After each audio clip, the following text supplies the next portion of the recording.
사도신경으로 신앙 고백하겠습니다. 전능하사 천지를 만드신 하나님 아버지를 내가 믿사오며 그 외아들 우리 주 예수님 그리스도를 믿사오니 이는 성령님으로 잉태하사 동정녀 마리아에게 나시고 본디오 빌라도에게 고난을 받으사 십자가에 못 박혀 죽으시고 장사한 지 사흘 만에 죽은 자 가운데서 다시 살아나시며 하늘에 오르사 전능하신 하나님 우편에 앉아 계시다가 거기로부터 산자와 죽은 자를 심판하러 오시리라. 성령님을 믿사오며 거룩한 공예와 성도가 서로 교통하는 것과 죄를 사하여 주시는 것과 몸이 다시 사는 것과 영원히 사는 것을 믿사옵나이다. 아멘. 찬송가 559장 찬양 드리겠습니다. 사철의 봄바람 불어있고 사철의 봄바람 불어있고 하나님 아버지 모셨으니 믿음의 반석도 든든하다. 우리 집 즐거운 동산이라. 고마워라 임마누엘 예수님 섬기는 우리 집. 고마워라 임마누엘 복되고 즐거운 하루하루. 어버이 우리를 보이시고 동기들 사랑에 뭉쳐있고 기쁨과 서름도 같이 하니 한간의 조가도 천국이라. 고마워라 임마누엘 예수님 섬기는 우리 집.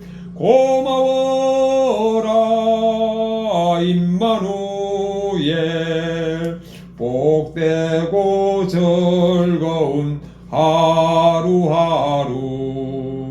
아침과 저녁에 수고하여 다같이 일하는 온 식구가 한 상에 둘러서 먹고 마셔.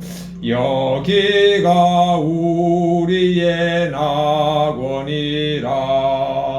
고마워라 임마누엘 예수님 섬기는 우리 집. 고마워라 임마누엘 복되고 즐거운 하루하루. 아침과 저녁에 수고하여 다같이 일하는 온 식구가 한 상에 둘러서 먹고 마셔. 여기가 우리의 낙원이라. 고마워라 임마누엘 예수님 섬기는 우리 집. 고마워라 임마누엘 복되고 즐거운 하루하루. 아멘. 하나님의 말씀 마가복음 10장 보겠습니다. 이 시간에 제 안에 계신 예수님, 제 안에 계신 성령님과 함께 예배드리겠습니다. 1절부터 마지막 절까지 같이 읽겠습니다. 예수님께서 거기서 떠나 유대의 지경과 요단강 건너편으로 가시니 우리가 다시 모여들거늘 예수님께서 다시 전례대로 가르치시더니 바리새인들이 예수님께 나와 예수님을 시험하여 묻되 사람이 아내를 버리는 것이 옳으니까 대답하여 이르시되 모세가 어떻게 너희에게 명하였느냐. 이르되 모세는 이혼 정서를 써주어 버리기를 허락하였나이다. 예수님께서 그들에게 이르시되 너희 마음이 완악함으로 말미암아 이 명령을 기록하였거니와 창조 때로부터 사람을 남자와 여자로 지으셨으니 이러므로 사람이 그 부모를 떠나서 그 둘이 한 몸이 될지니라. 이러한즉 이제 둘이 아니요 한 몸이니 그러므로 하나님이 짝지어 주신 것을 사람이 나누지 못할지니라 하시더라. 집에서 제자들이 다시 이 일을 물으니 이르시되 누구든지 그 아내를 버리고 다른 데에 장가드는 자는 본처에게 간음을 행하며 또 아내가 남편을 버리고 다른 데로 시집가면 간음을 행함이니라. 13절입니다. 사람들이 예수님께서 만져주심을 바라고 어린아이들을 데리고 오매 제자들이 꾸짖거늘 예수님께서 보시고 노하시어 이르시되 어린아이들이 내게 오는 것을 용납하고 금하지 말라. 하나님의 나라가 이런 자의 것이니라. 내가 진실로 너희에게 이르노니 누구든지 하나님의 나라를 어린아이와 같이 받들지 않는 자는 결단코 그곳에 들어가지 못하리라 하시고 그 어린아이들을 안고 그들 위에 안수하시고 축복하시니라. 예수님께서 길에 나가실새 한 사람이 달려와서 꿇어 앉아 묻자오되 선한 선생님이여 내가 무엇을 하여야 영생을 얻으리이까. 예수님께서 이르시되 너가 어찌하여 나를 선하다 일컫느냐. 하나님 한 분 외에는 선한 이가 없느니라. 너가 계명을 안 하니 살인하지 말라, 간음하지 말라, 도둑질하지 말라, 거짓 정언하지 말라, 속여 빼앗지 말라, 내 부모를 공경하라 하였느니라. 그가 여짜오되 선생님이여 이것은 내가 어려서부터 다 지켰나이다. 예수님께서 그를 보시고 사랑하사 이르시되 너에게 아직도 한 가지 부족한 것이 있으니 가서 너에게 있는 것을 다 팔아 가난한 자들에게 주라. 그리하면 하늘에서 보화가 너에게 있으리라. 그리고 와서 나를 따르라 하시니 그 사람은 재물이 많은 고로 그 말씀으로 인하여 슬픈 기색을 띠고 근심하며 가니라.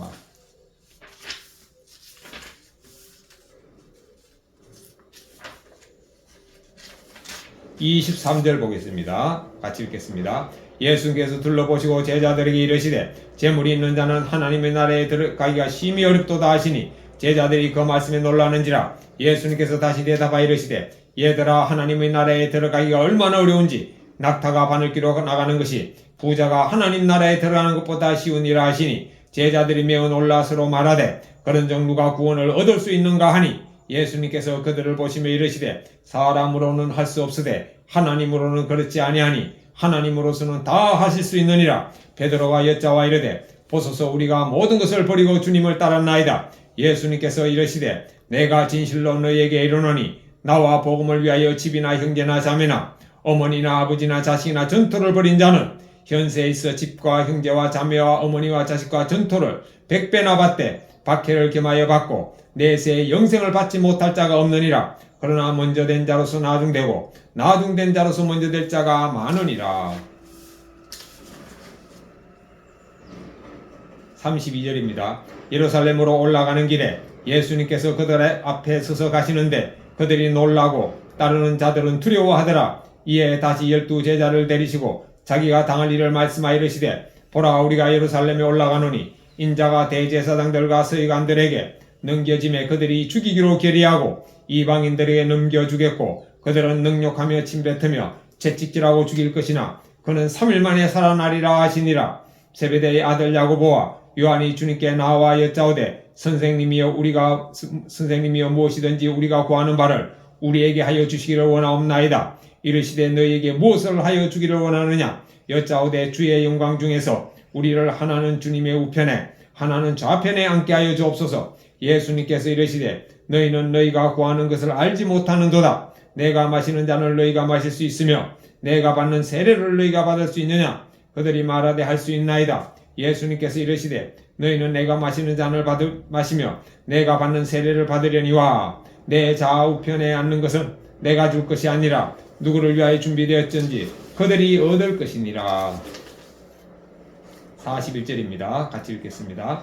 열제자가 듣고 야고보와 요한에 대하여 화를 내거늘 예수님께서 불러다가 이르시되 이방인의 집권자들이 그들을 임의로 주관하고 그 고관들이 그들에게 권세를 부리는 줄을 너희가 알거니와 너희 중에는 그렇지 않을지니 너희 중에 누구든지 크고자 하는 자는 너희를 섬기는 자가 되고 너희 중에 누구든지 으뜸이 되고자 하는 자는 모든 사람의 종이 되어야 하리라. 인자가 온 것은 섬김을 받으려 함이 아니라 도리어 섬기려 하고 자기 목숨을 많은 사람의 대속물로 주려 함이니라. 그들이 여리고에 이르렀더니 예수님께서 제자들과 허다한 무리와 함께 여리고에서 나가실 때에 디메오의 아들인 맹인 거지 바도메오가 길가에 앉았다가 나사렛 예수시란 말을 듣고 소리질러 이르되 다윗의 자손 예수님이여 나를 불쌍히 여기소서 하거늘 많은 사람이 꾸짖어 잠잠하라 하되 그가 더욱 크게 소리질러 이르되 다윗의 자손이여 나를 불쌍히 여기소서 하는지라. 예수님께서 머물러 서서 그를 부르라 하시니 그들이 그 맹인을 부르며 이르되 안심하고 일어나라 그가 너를 부르신다 하며 맹인이 겉옷을 내버리고 뛰어 일어나 예수님께 나오거늘 예수님께서 말씀하여 이르시되 너에게 무엇을 하여 주기를 원하느냐. 맹인이 이르되 선생님이여 보기를 원하나이다. 예수님께서 이르시되 가라 너의 믿음이 너를 구원하였느니라 하시니 그가 곧 보게 되어 예수님을 길에서 따르니라. 아멘. 마가복음 10장, 오늘 마가복음 10장에서 크게 큰 주제가 두 가지가 있습니다. 그게 뭐냐면 첫 번째, 부자가 하나님의 나라에 들어가기가 낙타가 그 바늘 구멍에 그 바늘 실을 넣는 곳 있죠. 그 바늘 길로 들어가는 것보다 더 어렵다고 말씀하십니다. 그러면서 사람은 할 수 없는데 하나님은 하실 수 있다 라고 하는 것이 큰 예수님의 말씀입니다. 자, 부자가 하늘나라에 들어가기가 정말 어렵다는 것을 예수님은 말씀도 했고 비유까지 설명하시면서 아주 강력하게 제자들과 사람들에게 가르쳤습니다. 자, 그런데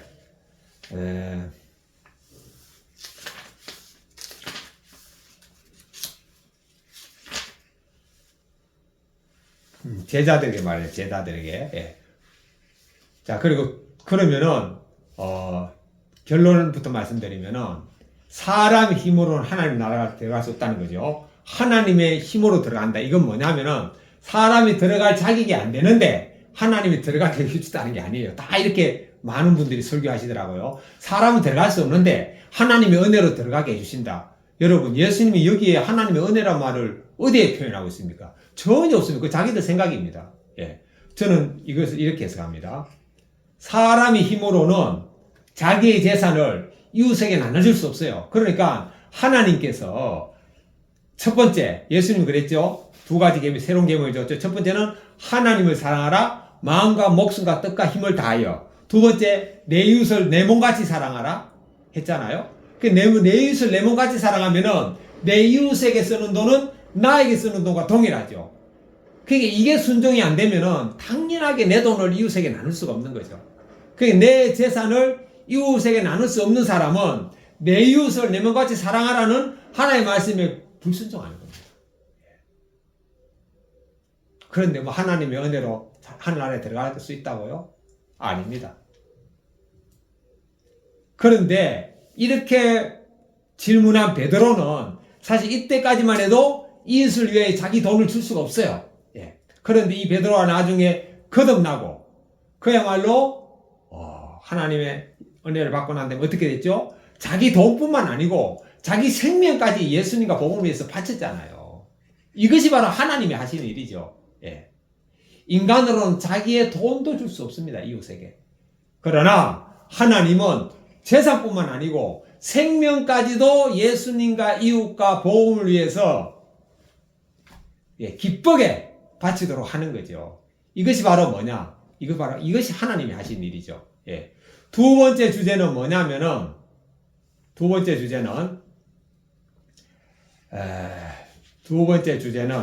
제가 갑자기 생각이 안 나네요.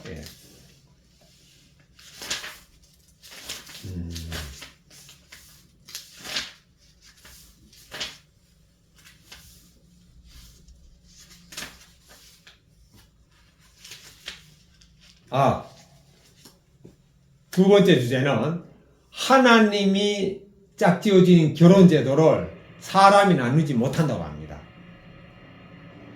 그러면서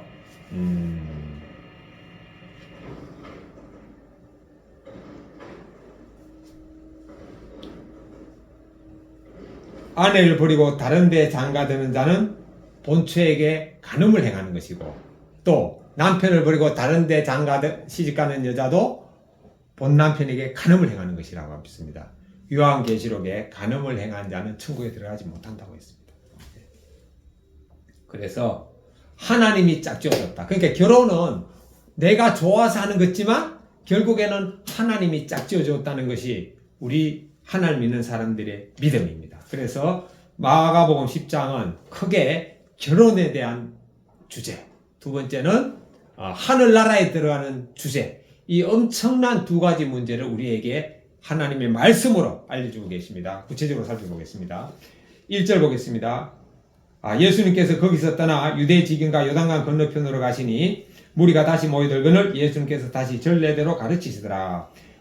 예수님은 유대 지역, 지금 이스라엘이죠. 요단강 지역, 요르단이죠. 요단이 요르단입니다. 그쪽 지역에서 이제 하나님의 말씀을 가르치는데 예수님은 귀신도 쫓아내고 병도 고치고 하니까 수많은 사람들이 다시 모여드는 거죠. 2절부터 9절 보겠습니다. 바리새인들이 예수님께 나와 예수님을 시험하여 묻되 사람이 아내를 버리는 것이 옳으니까 대답하되 이르시되 모세가 어떻게 너희에게 명하였느냐 이르되 모세는 이혼 정서를 써주어 버리기를 허락하였나이다. 예수님께서 그들에게 이르시되 너희 마음이 완악함으로 말미암아 이 명령을 기록하였거니와 창조 때로부터 사람을 남자와 여자로 지으셨으므로 이러므로 사람이 그 부모를 떠나서 그 둘이 한 몸이 될지니라. 이러한즉 이제 둘이 아니여 한 몸이니 그러므로 하나님이 짝지어 주신 것을 사람이 나누지 못할지니라 하시더라. 그러니까 우리가 결혼하는 게 내가 좋아서 결혼하는 것 같고 내가 좋아서 상대방을 선택하는 것 같지만 누가 짝지어 줬다는 것이요? 하나님이 짝지어 줬다는 겁니다. 왜? 우리의 몸을 지으신 분은 누구죠? 하나님.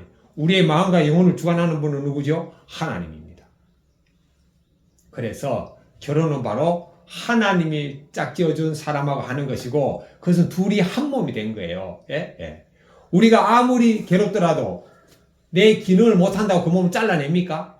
자, 우리는 종종 길을 가다 보면은 그 혈관계통의 질병을 이래가지고 한쪽 반신이 마비가 돼가지고 팔이나 다리 이렇게 흔들면서 가는 분들이 있죠. 팔도 흔들리고 다리도 흔들리고 이렇게 가는 분들 있잖아요. 그분들은 한쪽 팔과 한쪽 다리가 기능을 제대로 못하지만 그 잘라냅니까? 잘라내지 않습니다. 왜? 한 몸이니까. 이혼은 즉 한 몸을 잘라내는 겁니다. 그래서 예수님께서는 이혼을 금하고 있습니다. 그리고 이혼하는 이유가 마음이 완악함 때문이라고 예수님은 지금 말씀하고 있습니다. 자, 여기에 보면은 2절 바리새인들이 예수님께 나와 그를 시험하여 묻되 사람이 아내를 버리는 것이 옳으니까 대답하여 이르시되 모세가 어떻게 너희에게 명하였느냐 이르되 모세는 이혼 정서를 써주어 버리기를 허락하였나이다. 예수님께서 그들에게 이르시되 너희 마음이 완악함으로 말미암아 이 명령을 기록했다는 거죠. 완악이 뭡니까? 완고한 거, 고집센 거, 완자죠. 악한 것입니다. 이혼을 하려는 마음이 있다는 것은 이미 마음이 악해졌다는 거예요. 이미 마음이 사탄의 지배를 받았다는 것입니다. 그리고 이혼하는 것을 상대방을 버리는 것으로 예수님은 표현하고 있습니다. 그래서 이 마가복음에는 이혼의 사유에 대해서는 안 나와요. 그냥 똑같은 본문이 마태복음에는 간음한 영고 외에는 이혼이 안 된다고 했습니다. 그러나 마태복음보다 더 먼저 쓰여진 게 뭐죠? 마가복음입니다.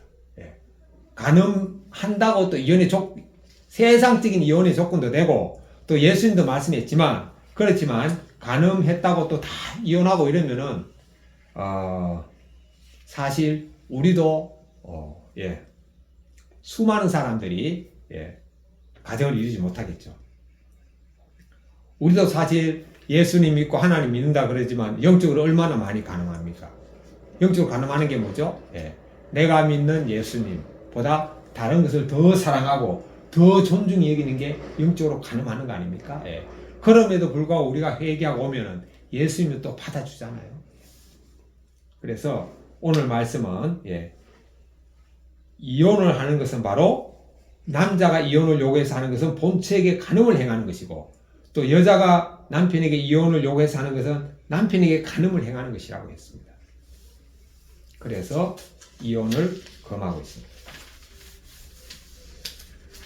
자, 이거와 관계되는 큐티인 간증 한번 읽어보겠습니다. 이거는 여자 집사님이 쓰신 간증문 같아요.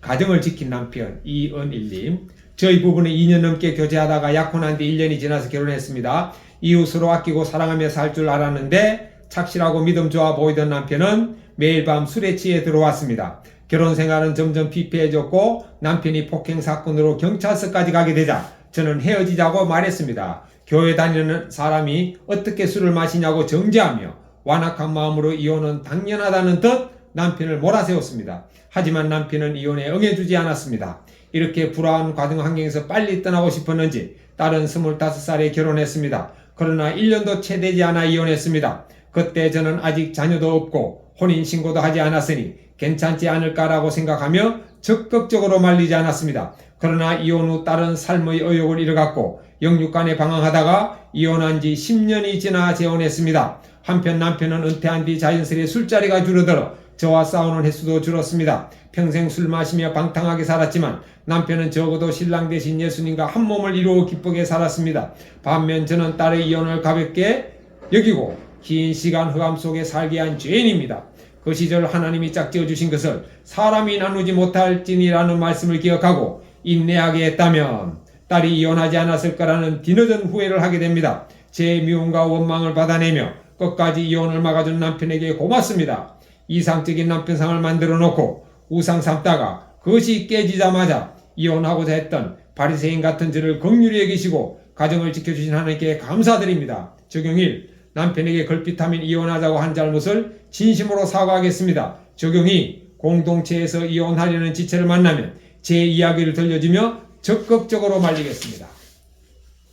13절부터 16절 보겠습니다. 같이 읽겠습니다. 사람들이 예수님께서 만져주심을 바라고 어린아이들을 데리고 오매 제자들이 꾸짖거늘 예수님께서 보시고 노하시어 이르시되 어린아이들이 내게 오는 것을 용납하고 금하지 말라. 하나님의 나라가 이런 자의 것이니라. 내가 진실로 너희에게 이르노니 누구든지 하나님의 나라를 어린아이와 같이 받들지 않는 자는 결단코 그곳에 들어가지 못하리라 하시고 그 어린아이들을 안고 그들 위에 안수하시고 축복하시니라. 사람들이 어머니들이네. 어머니들이 이제 어린아이들을 안고 예수님께 옵니다. 왜? 예수님 만져주길 바라죠. 왜? 예수님 병도 고치고 귀신도 쫓아내고 또 말씀도 워낙 감동 있게 하니까 예수님께 이제 어루만지기를 바라고 왔는데 제자들이 꾸짖고 막 쫓아냅니다. 그러니까 예수님께서 노하시고 말씀했습니다. 아, 예수님은 노하는 자마다 심판받는다. 그런데 예수님도 오늘 여기 노하셨네요. 예수님이 노하시면서 말씀하시기를 어린아이가 내게 오는 걸 금하지 말라 하면서 어린아이와 같은 마음을 가지지 않으면 결단코 천국에 들어가지 못한다고 했습니다.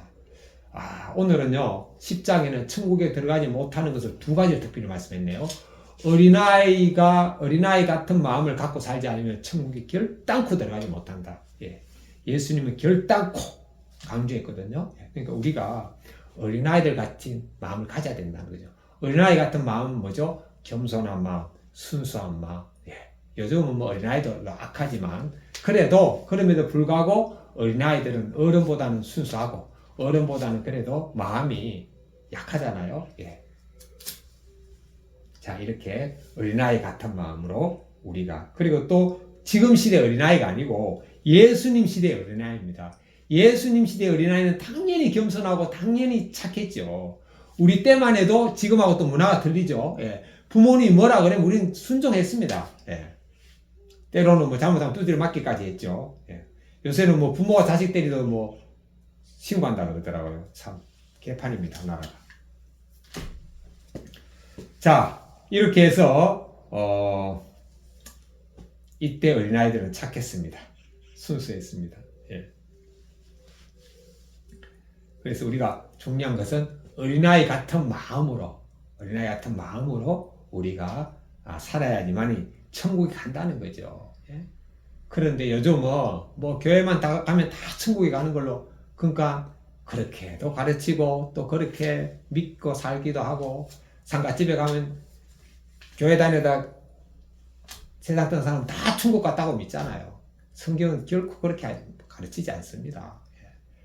수험생이 공부 열심히 한다고 다 서울대학교 들어갑니까? 서울대학교 간다고 믿는다고 서울대학교 들어갑니까?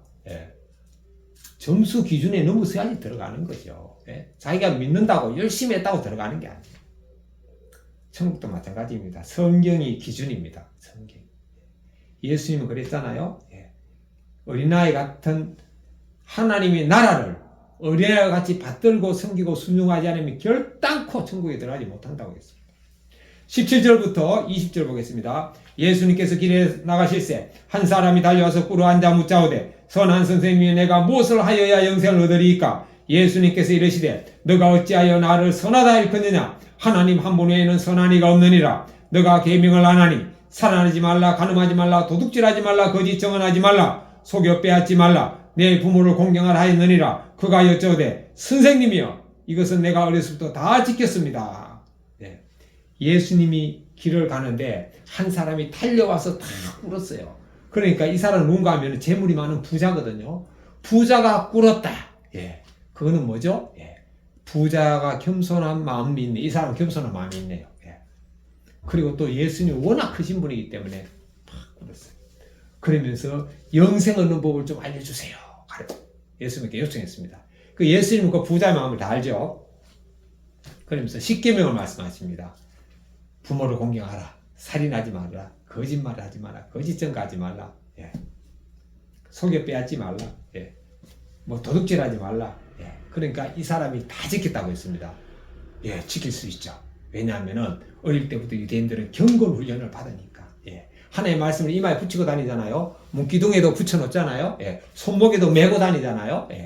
늘 말씀과 가까이 하니까 이 계명을 지키는 거죠. 다 지켰다 그랬어요. 어려서부터 다 지켰다 그랬습니다. 자, 21절부터 22절 봅니다. 예수님께서 그를 보시고 사랑하사 이르시되 너에게 아직도 한 가지 부족한 것이 있으니 가서 너에게 있는 것을 다 팔아 가난한 자들에게 주라. 그리하면 하늘에서 보화가 내게 있으리라. 그리고 와서 나를 따르라 하시니 그 사람은 재물이 많은 고로 이 말씀으로 인하여 슬픈 기색을 띠고 근심하며 가니라. 예수님이 그 부자 청년을 보시고 사랑하는 마음으로 한 가지 더 말씀했습니다. 내 재물을 다 팔아 가난한 자들에게 주고 나를 따르라. 예수님은요, 나를 따르라고 한 것은 12제자밖에 없습니다. 다른 사람은 따르고 싶어도 따르려고 했는데 아니다. 네가 있는 곳에서 복음을 전해라 이래 했거든요. 그런데 이 부자 청년에게는 나를 따르라 그랬어요. 그럼 이 사람은 예수님의 제자에 준하는 지금 인정을 받은 겁니다. 그런데 이 사람은 재물이 아까워가지고 근심해서 갔다 그랬습니다. 세무공무원, 세리도 나를 따르라 그럴 때 세무공무원의 자리를 버리고 왔습니다. 베드로 예수님 모든 제자들은 나를 따르라 그랬을 때 자기 집을 다 버리고 왔어요. 직업을 버렸다는 건 뭡니까? 자기 재산도 다 버리고 왔다는 겁니다. 그런데 이 부자는 그것을 못했습니다. 왜? 이유는 두 가지죠. 하나는 예수님의 은혜가 돈보다 못한 거예요. 둘째는 돈이 예수님의 은혜보다 크고 돈이 이 부자가 요구하는 영생보다 더 크기 때문에 이거를 못한 겁니다.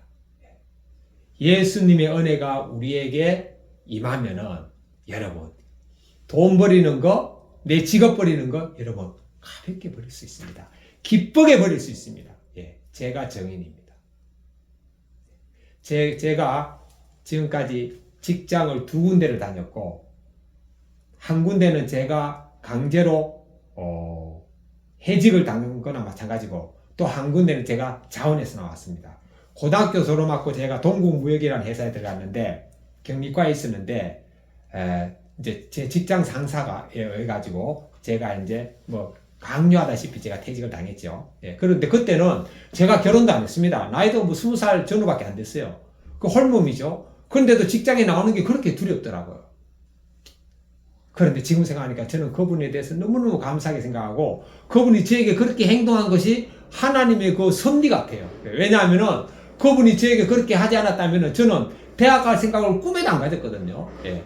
제 어릴 때 꿈이 뭐냐면은 양복 입고 넥타이 메고 사무실에서 일하는 게 꿈이었습니다. 그런데 상고 졸업하고 동구무역 회사 들어가가지고 경리과에서 근무하니까 그 꿈을 이룬 거잖아요. 또 군대 갔다 오면 복직도 되는 회사였습니다. 그게 나올 생각을 전혀 안 했죠. 그런데 이분에 의해서 제가 나와가지고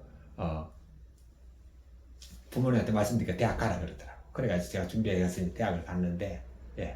그리고 두 번째는 뭐냐면은 제가 대학을 졸업하고 대한생명, 지금 하나생명이죠. 그게 9년 반 다니다가 제가 사표를 나왔거든요. 9년 반에서 6개월만 더 다니고 10년을 채우면은 여러분 금을 줍니다. 금덩어리를 줍니다. 대한생명에서 5돈인가 10돈인가 주는데 그것도 저는 하나도 아깝다는 생각이 안 들더라고요. 왜냐 6개월 그때 제가 9월 제가 그때 9월 달인가 제가 퇴직했는데 그때 열심히 3개월 동안 공부하면은 합격 같아가지고 딱 그만뒀죠. 예.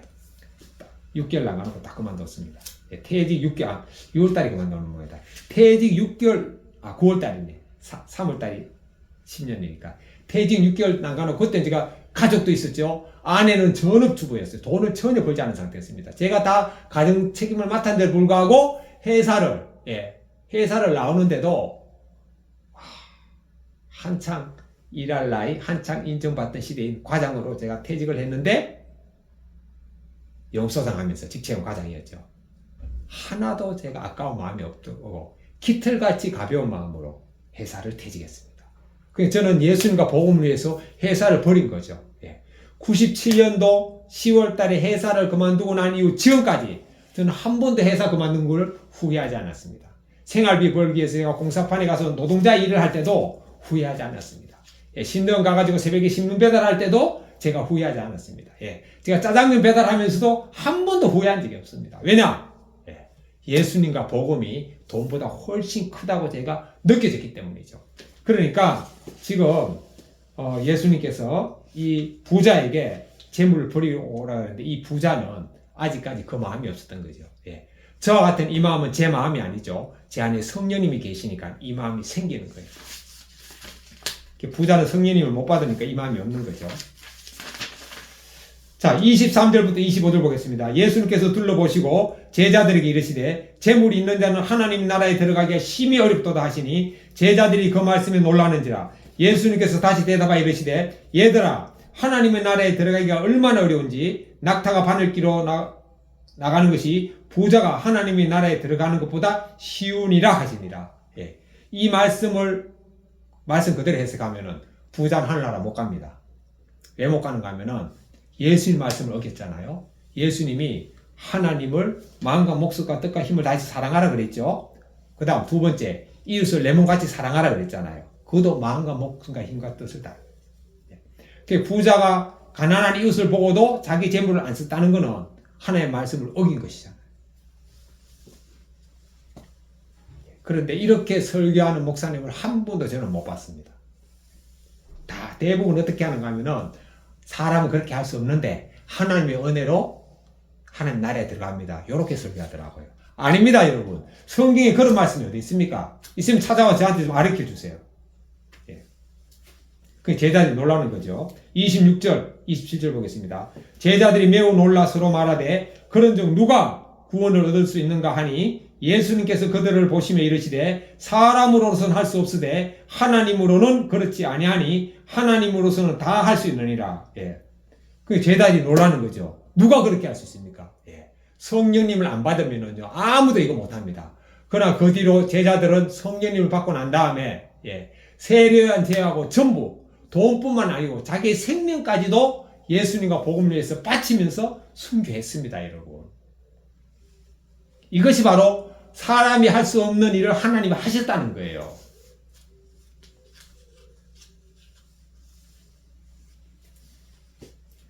(28절부터) 31절 보겠습니다. 베드로가 여자와 이르되 보소서 우리가 모든 것을 버리고 주를 따랐나이다. 예수님께서 이르시되 내가 진실로 너에게 이르노니 나와 복음을 위하여 집이나 형제나 자매나 어머니나 아버지나 자식이나 전토를 벌인 자는 현세에 있어 집과 형제와 자매와 어머니와 자식과 전토를 100배나 받되 박해를 겸하여 받고 내세에 영생을 받지 못할 자가 없느니라. 그러나 먼저 된 자로서 나중되고 나중된 자로서 먼저 될 자가 많으니라. 베드로가 예수님께 말씀하기를 우리가 모든 것을 버리고 주님을 따랐습니다 하니까 예수님이 인정했습니다. 왜? 베드로는 억울한 직업을 버리고 왔잖아요. 그리고 예수님의 모든 제자들도 자기 먹고 사는 직업을 다 버리고 예수님을 따랐습니다. 그리고 예수님과 복음을 위하여 집이나 형제나 자매나 어머니나 아버지나 자식이나 전토를 벌인 자는 현 세상에서도 더 받는다 그랬어요. 자, 가족을 버리는데 어떻게 가족을 더 받는다는 거죠? 예. 가족과의 관계가 예수님을 믿기 전보다 훨씬 더 좋아진다는 표현입니다. 당연하죠. 예수를 믿기 전에 가족과의 화목한 관계하고 예수를 믿고 난 다음에 가족과의 화목한 관계하고 어느 것이 더 화목하겠습니까? 당연히 예수님을 믿고 난 다음이 더 화목한 거죠. 근데 예수를 믿고 난 다음에도 가족하고 화목하지 않다? 그거는 뭐죠? 예수님을 제대로 안 믿는 거고 못 믿는 거죠. 믿음이 뭡니까? 예수님 말씀했습니다. 누구든지 예수님을 따라오려거든 자기를 부인하고 자기 십자가를 지고 예수님을 따라오라고 그랬잖아요. 자기를 부인 안 하고 자기가 십자가에 못 박혔다고 여기지 않으니까 가족하고 화목하게 안 되는 거죠. 내가 죽었다고 여기만 되는 거죠. 예, 밟으면 밟힌다고. 근데 우리도 이제 사람이니까, 예, 그게 잘 안 되잖아요. 예, 그럴 때마다 어떻게 해야 됩니까? 날마다 죽었다고 여기고, 순간마다 죽었다고 여기야 돼요. 예. 그래서 바울 사도는 뭐라고 했습니까? 나는 날마다 죽노라. 예, 날마다 죽노라, 이러고.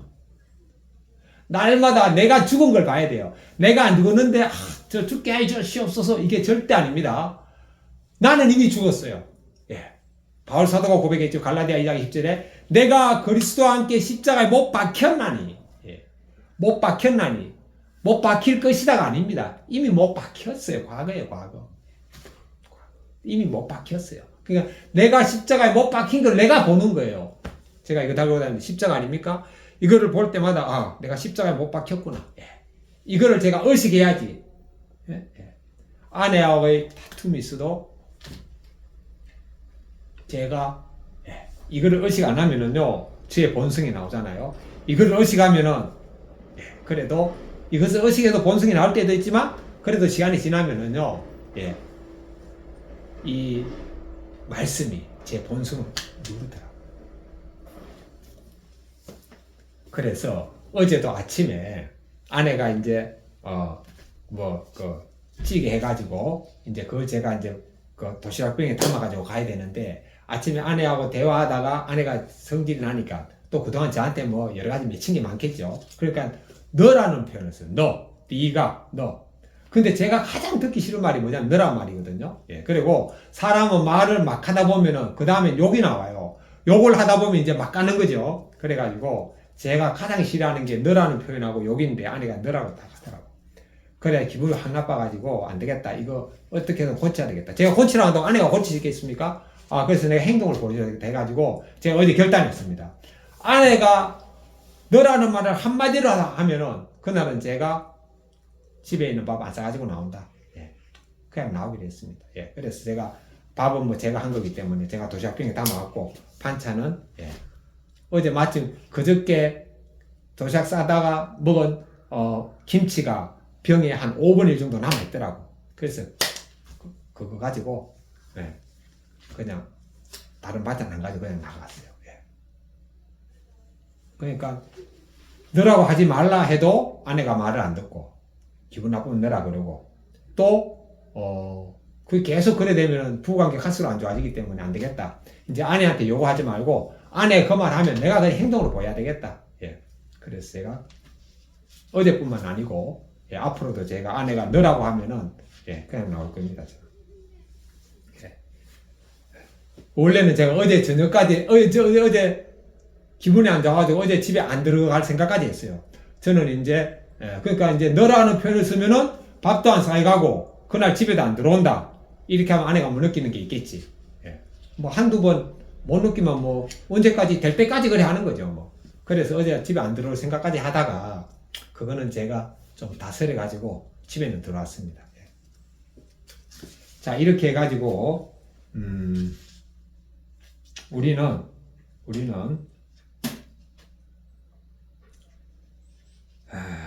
우리는 가족과 화목하게 지내야 되는데 그게 잘 안 되죠. 왜? 내가 있기 때문에, 자아가 있기 때문에, 내가 하나님 같이 됐기 때문에 안 되는 거예요.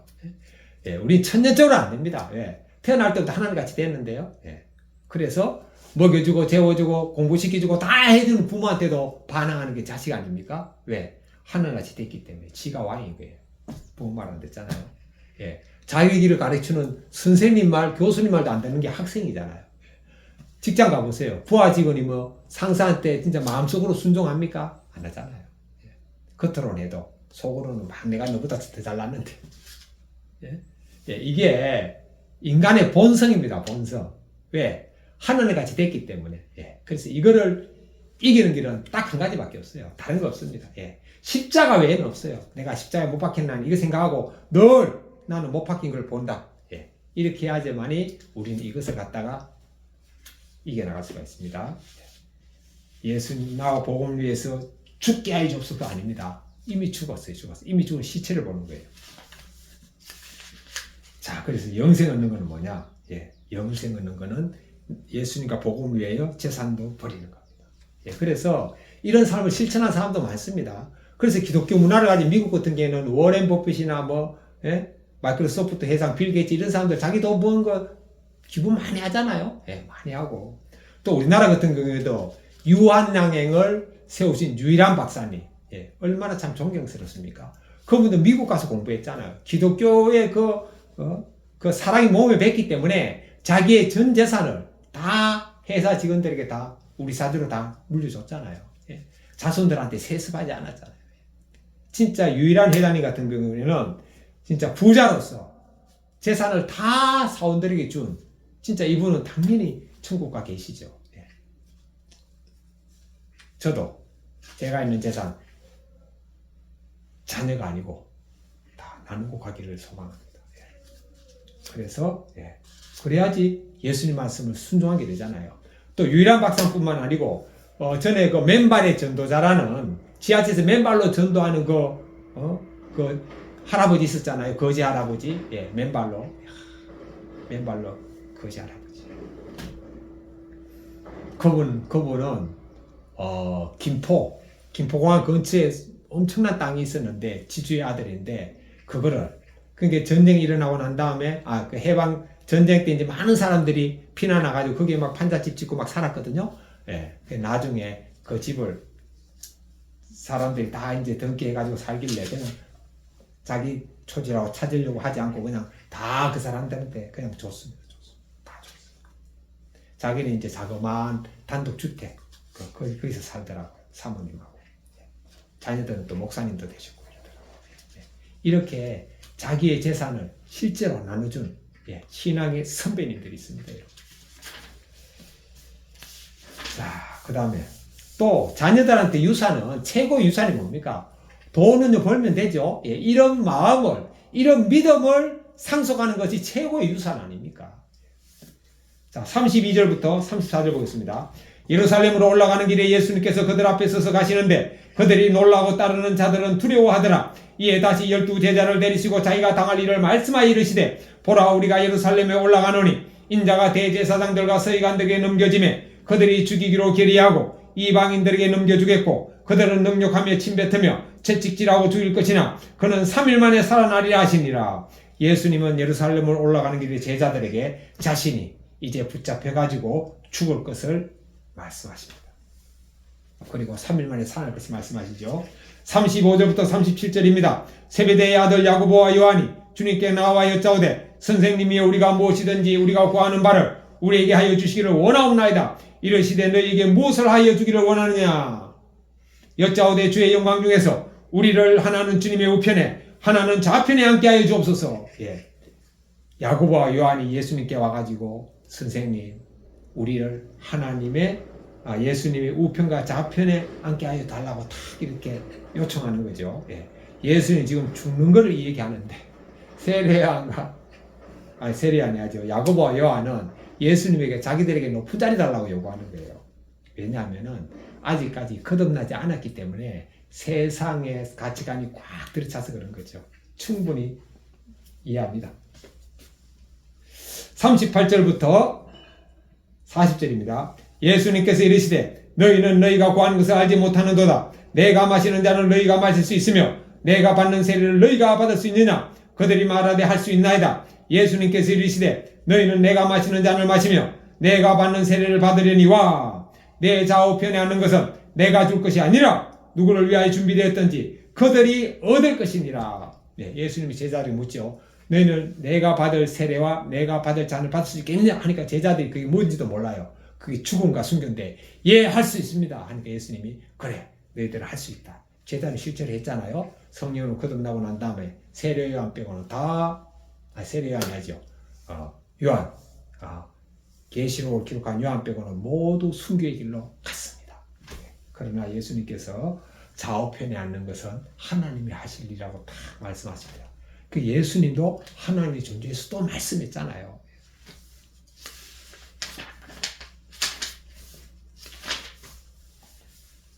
(41절부터 45절입니다) 열제자가 듣고 야고보와 요한에 대하여 화를 내거늘 예수님께서 불러다가 이르시되 이방인의 집권자들이 그들을 임의로 주관하고 그 고관들이 그들에게 권세를 부리는 줄을 너희가 알거니와 너희 중에는 그렇지 않을지니 너희 중에 누구든지 크고자 하는 자는 너희를 섬기는 자가 되고 너희 중에 누구든지 으뜸이 되고자 하는 자는 모든 사람의 종이 되어야 하리라. 인자가 온 것은 섬김을 받으려 함이 아니라 도리어 섬기려 하고 자기 목숨을 많은 사람의 대속물로 주려 함이니라. 야고보와 요한이 예수님에게 영광 중에 나타나실 때, 이 지금 영광 중이란 표현도 이 사람들은 지금 뭐가 영광인지 몰라요. 그러니까 영광 중에 나타나실 때 하여튼 좋은 자리 저에게 주십시오 하니까 나머지 열제자들이 막 화를 내는 거죠. 그게 다 똑같은 마음이죠. 열제자만 그러겠습니까? 우리도 다 똑같이 높이 되려고 그러잖아요. 목사들도 똑같습니다. 그래서 막 총회 대의원 가려고 총대 선거 막 나서고 하잖아요. 자기 찍어달라고 그래요. 똑같아요. 근데 예수님은 누구든지 크고자 하는 자는 너희를 섬기는 자가 되어야 된다 그랬잖아요. 이거부터 벌써 순종이 안 되는 거죠. 예수님은 섬김을 받으려 함이 아니라 도리어 섬기려 하고 많은 사람의 대소물로 주려 함이니라. 누구나 다 섬김 받기를 원하죠. 그건 아직까지 십자와 관계가 없는 사람이죠. 섬기는 사람이 십자와 관계가 있는 사람이죠. 가정에서도 마찬가지죠. 모든 싸움은 섬김 받으려고 하는 마음에서 나오는 거죠. 저도 마찬가지입니다. 46절부터 48절입니다. 그들이 여리고에 이르렀더니 예수님께서 제자들과 허다한 무리와 함께 여리고에서 나가실 때에 디메오의 아들인 맹인 거지 바디메오가 길가에 앉았다가 나사렛 예수시란 말을 듣고 소리질러 이르되 다윗의 자손 예수님이여 나를 불쌍히 여기소서 하거늘 많은 사람이 꾸짖어 잠잠하라 하되 그가 더욱 크게 소리질러 이르되 다윗의 자손이여 나를 불쌍히 여기소서 하는지라. 많은 사람들이 이제 예수님과 함께 여리고에 가려고 할 때 맹인 거지 바디메오가 길가에 앉았습니다. 나사렛 예수님이여 저를 불쌍히 여기소서 하니까 이제 주위에 있는 사람들이 시끄럽다 하고 이제 하죠. 그러니까 이 사람들은 막 더 크게 소리 지르는 거예요. 왜냐? 이 바디메오도 들었어요. 예수님이 어떤 분이라는 걸. 그래서 막 목소리만 크게 내면 또 예수님이 또 돌아보시겠지 하고 막 죽자 살자 덤비는 사람은 강한 사람이 있는 거죠. 예수님이여 저를 불쌍히 여기소서 더 크게 소리 질렀어요. 자, 예수님이 머물렀습니다. 49절부터 마지막 절까지입니다. 예수님께서 머물러 서서 그를 부르라 하시니 그들이 그 맹인을 부르며 이르되 안심하고 일어나라 그가 너를 부르신다 하며 맹인이 겉옷을 내버려 뛰어 일어나 예수님께 나오거늘 예수님께서 말씀하여 이르시되 너에게 무엇을 하여 주기를 원하느냐. 맹인이 이르되 선생님이여 보기를 원하나이다. 예수님께서 이르시되 가라 너의 믿음이 너를 구원하였느니라 하시니 그가 곧 보게 되어 예수님을 길에서 따르니라. 그래서 예수님께서 맹인을 부르니까 맹인이 뛰어갔습니다. 그래서 무엇하여 주기를 원하느냐? 보기를 원합니다. 그러니까요, 저같이 이렇게 볼 수 있는 사람은 맹인이 평생 기도 제목이고 소원입니다. 그걸 우리는 이미 이루었잖아요. 저도 감사한 마음을 가지겠습니다. 오늘 아침에. 그래서 너의 믿음이 너를 구원하였다. 믿음대로 된다는 거죠. 모든 일에 믿음을 가지고 있어야 되겠습니다. 기도하겠습니다. 하나님 아버지, 오늘 하나님께서는 말씀을 통해서 두 가지를 말씀하셨습니다. 첫 번째는 하나님이 짝지어 지은 결혼을 사람이 나눌 수 없다고 하셨습니다. 남편은 아내 사랑하기를 목숨 바쳐서 사랑하라고 했는데 사실 이 사랑을 아내에게 준다면 어느 아내가 아버지 이혼하겠습니까? 또한 아내는 남편을 주님 섬기듯이 섬기라고 그랬는데 또한 아내가 이렇게 남편을 섬기면 어느 남편이 이혼하려고 하겠습니까? 아버지 하나님, 하나님의 말씀을 듣는 사람은 아버지 이 말씀을 마음에 새기고 순종하고 실천하는 저들 되게 해주시고 이를 위해서 예수님과 함께 십자가 못 갔음을 여기면서 살게 하여 주옵소서. 하나님 아버지, 부자가 천국 들어가는 것은 낙타가 바늘기로 들어갈 만큼 어렵다고 했습니다. 사람의 마음으로 할 수 없습니다. 이기적인 마음으로 할 수 없습니다. 그러나 하나님이 함께 하시면 하나님이 나를 위해서 독생자 예수님을 십자가에 못 박겠다는 게 믿어지면 예수님이 나와 함께 하심을 믿어지면 돈, 직업, 모든 것이 깃털같이 가벼워짐을 믿습니다. 이런 믿음으로 은혜 충만하게 사는 오늘 하루 될 수 있도록 도와 주시옵소서. 이제는 우리 주 예수님 그리스도의 은혜와 하나님 아버지의 크신 사랑하심과 성령님의 교통하심이 저와 이 말씀을 듣는 모든 사람들 위해 함께 있을지어다. 아멘. 감사합니다, 아버지.